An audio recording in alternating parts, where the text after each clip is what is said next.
January 26, 1967, Thursday morning in Chicago. The city wakes to temperatures near freezing, 32 degrees, unusually mild for late January. Streetcars clatter over steel rails on Madison Street, their wheels grinding metal against metal in a rhythm the city knows by heart. Cold air drifts through the narrow alleys between brick buildings on the south side, carrying the smell of coal smoke and diesel exhaust. Factory whistles echo across neighborhoods at shift change. Workers in heavy coats stream toward the stockyards, the steel mills, the manufacturing plants that keep Chicago's economy churning.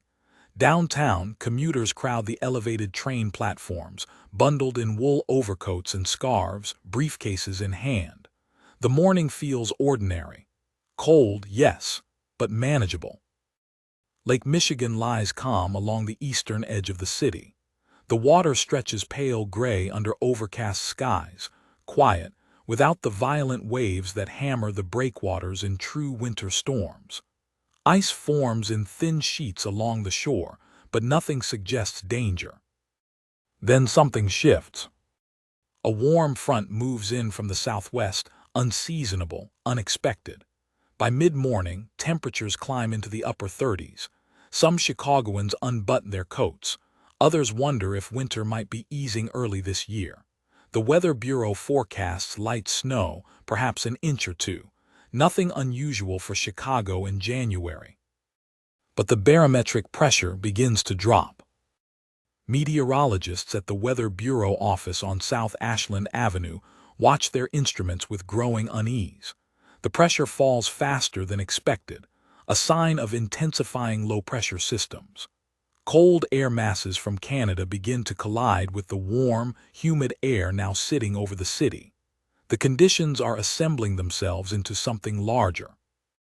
Most people don't notice. They go about their day. Buses run their routes. Shops open. Schools hold classes. The city moves forward with its normal rhythm. But those who remember that day speak of a strange stillness in the late morning, a humidity that didn't belong in January. The way the air felt heavy, waiting. By noon, the first flakes begin to fall. Light at first, delicate, the kind of snow that drifts lazily down and melts on contact with the sidewalk. Nothing alarming. Commuters glance up at the sky and keep walking. The snow looks almost beautiful in the gray afternoon light. No one knows, yet, that the blizzard forming over the Great Plains is about to turn northeast. No one knows that by nightfall, Chicago will be under siege.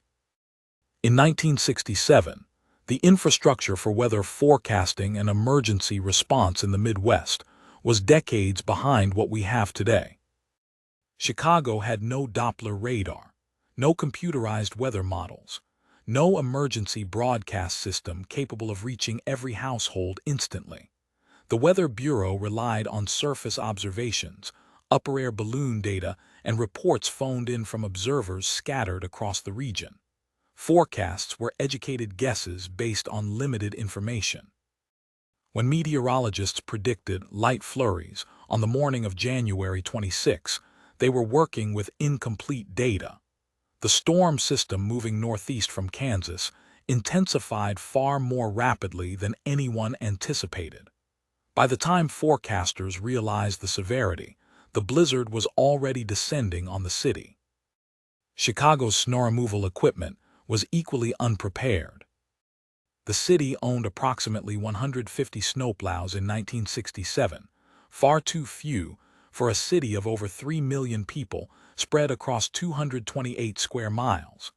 Many of the plows were old, outdated models from the 1950s.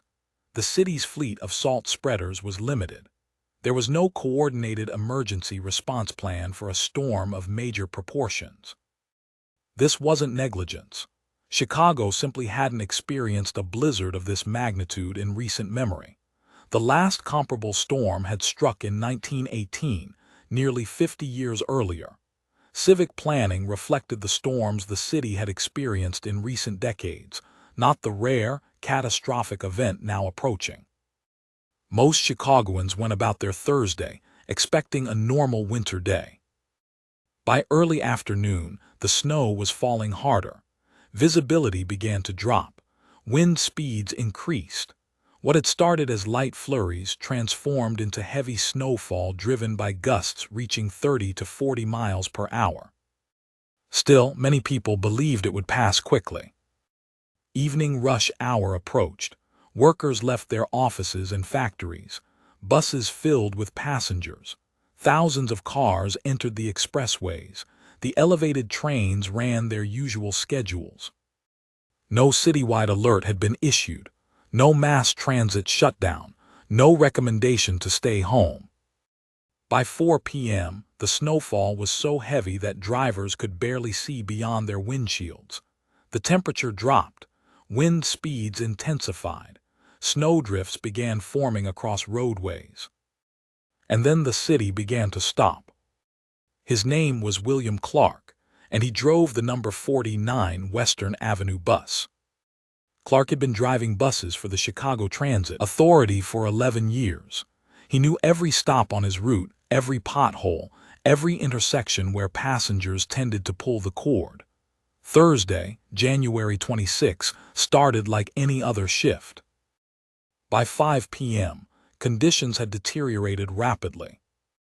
Clark later described the moment when he realized something was wrong.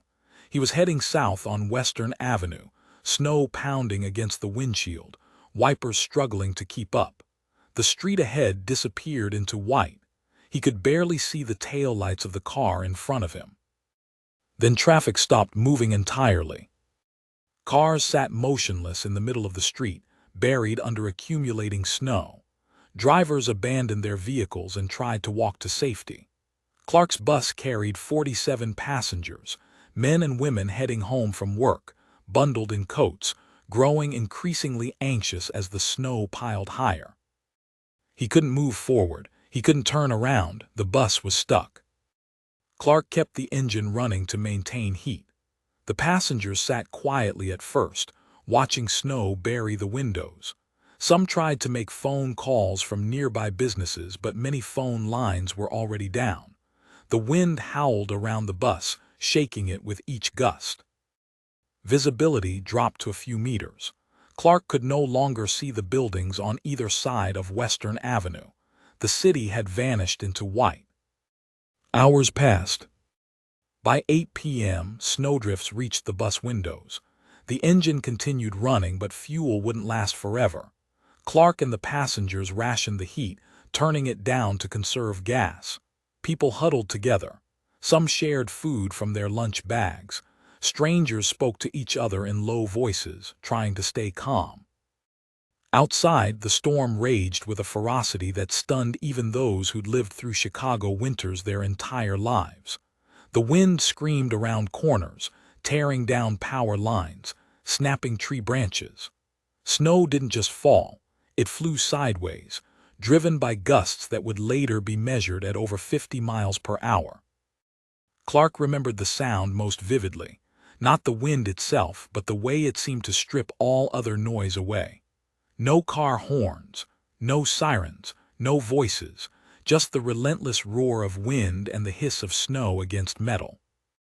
The bus sat trapped on Western Avenue for 18 hours.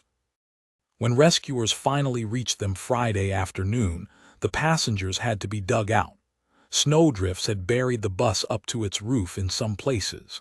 Clark and every passenger survived, but the experience stayed with them. The shock of how quickly the familiar city had become unrecognizable. The fear of being trapped with no help coming.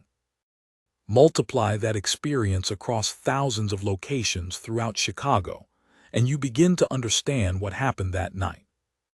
Between 5 p.m. on Thursday, January 26, and 10 a.m. on Friday, January 27, 23 inches of snow fell on Chicago. It didn't fall gently. It came down in waves, driven by winds that sustained speeds of 35 miles per hour with gusts exceeding 50. The combination created whiteout conditions across the entire metropolitan area. Visibility dropped to zero in many locations. The expressways became solid white deserts.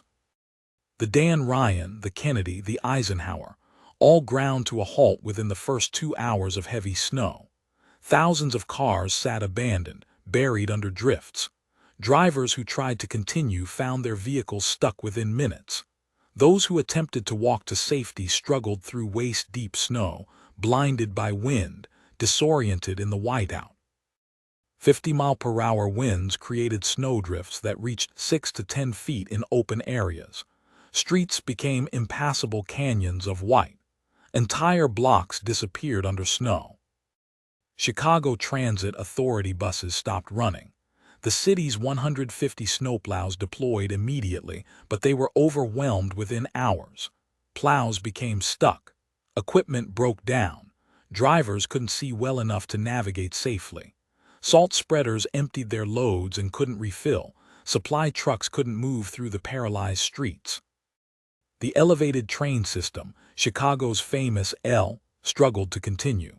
Snow accumulated on the tracks faster than it could be cleared. Rail switches froze solid. Trains slowed, then stopped. Thousands of passengers were stranded on platforms or trapped inside motionless train cars. Underground, the subway system continued operating longer, but even those lines eventually faced problems. Power outages hit multiple sections of the city.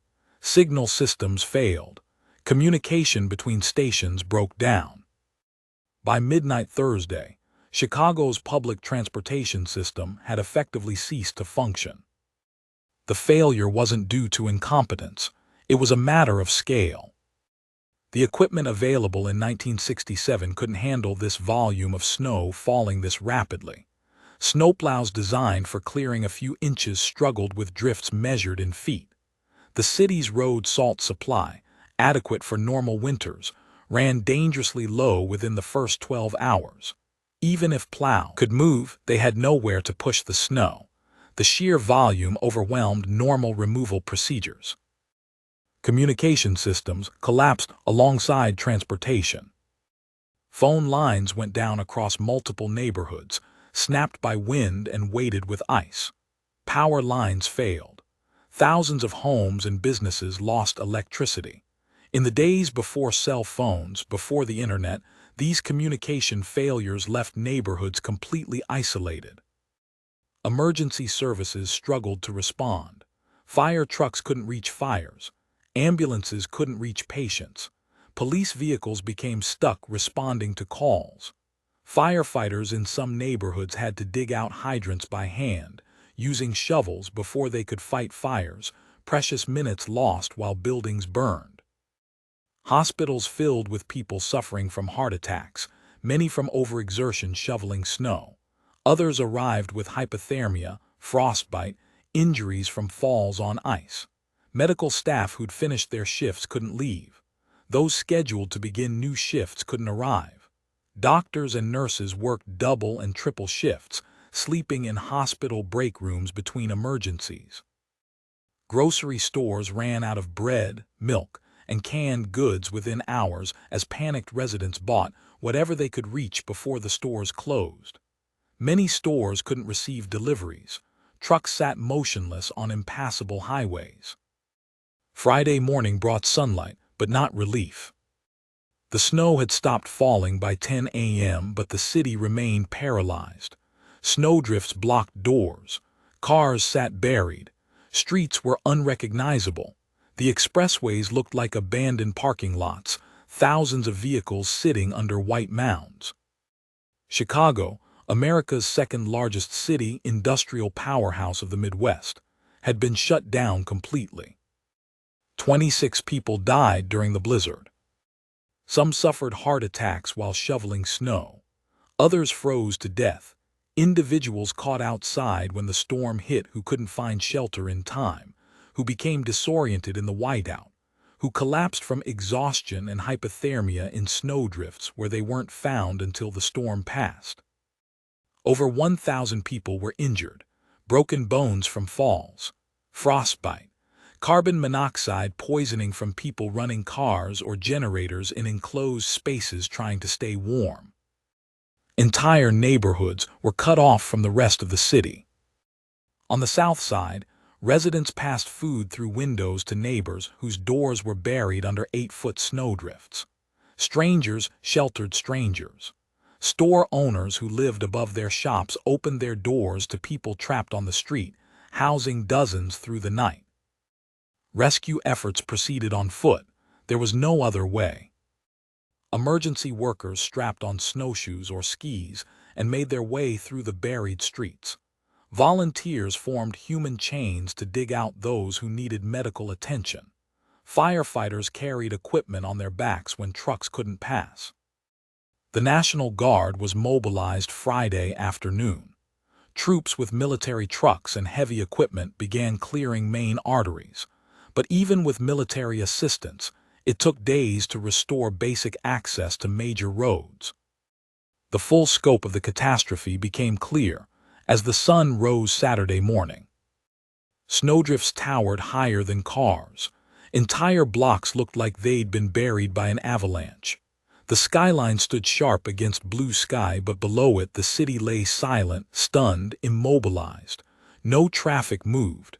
No buses ran. The normal sounds of urban life, the constant hum of activity, were gone, replaced by eerie quiet. Slowly, Chicago began to dig itself out. Neighbors helped neighbors. Volunteers with shovels appeared on street corners. Business owners cleared sidewalks. City workers operated around the clock, rotating crews through 16-hour shifts. It took more than a week to clear the major expressways. Schools remained closed for days. Businesses operated with skeleton crews or didn't open at all. Mail delivery was suspended. Garbage collection stopped. The city that never slowed struggled to resume even basic functions. The economic impact was estimated at over $150 million in 1967 dollars, equivalent to well over $1 billion today. Lost productivity, damaged property, emergency response costs, infrastructure repairs.